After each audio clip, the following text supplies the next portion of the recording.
you mentioned the defense, and it's been talked about all week. Patrick Mahomes has had a lot of success against Gus Bradley's defensive schemes, and I'm curious if, obviously last season you had Matt Eberflus, who's now with the Chicago Bears, and he had a lot of success in Indianapolis over the last several years building that defensive unit.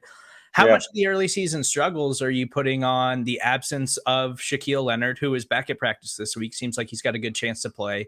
Or is it the new defensive system that's been installed by Gus Bradley?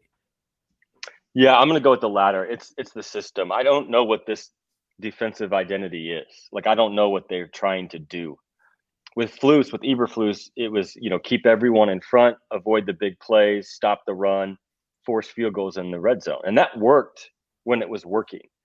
There's that game a couple of years ago that's sort of an anomaly where they blitzed Mahomes a lot, and I think they won like 19-9. He was injured for part of the game, but that was a big game for this team post Andrew Luck. But you're right about Shaquille Leonard. Like, there's no replacing him, and this team needs him back in the worst way. Like, not just what he does on the football field, but he's the heartbeat of that entire unit, and they just don't have it right now. So he's been practicing, but it's certainly no guarantee he plays this week.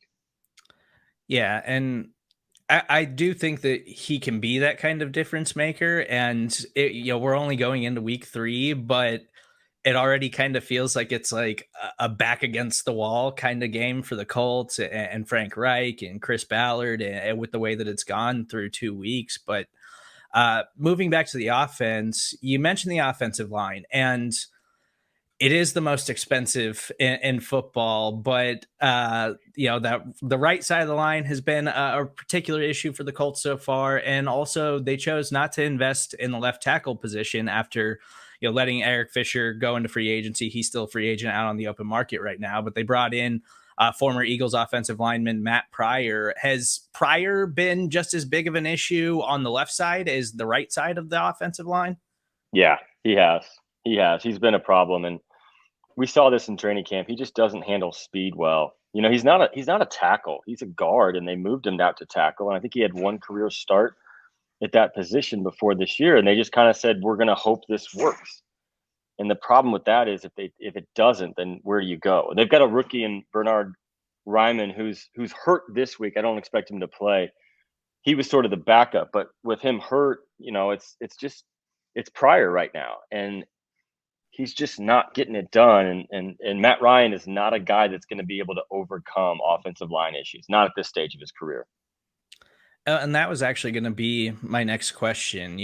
The expectations obviously didn't work out last season with Carson Wentz. You bring in Matt Ryan, who is an aging veteran, but through 2 games, he's been sacked 7 times. He's got 4 interceptions to 1 touchdown. He's got 5 fumbles in 2 weeks. And the offensive line is a huge issue. And I totally agree with you that at this stage in his career, for a guy who's never exactly been a mobile quarterback anyways, you got to do a better job up front protecting him. But would you also put some of the struggles on the lack of explosive playmakers in the pass catching game for the Colts? And obviously Michael Pittman was out last week. As a Michael Pittman fan, I hope we get to see him this week against the Kansas City Chiefs. But it seems like after Pittman, they just don't have many guys they can rely on right now in Indianapolis.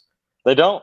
That's a problem. And I didn't think it would look as bad as it did without Pittman, but it was worse. I mean, it was an embarrassment. He's a stud. Like, he's a number one.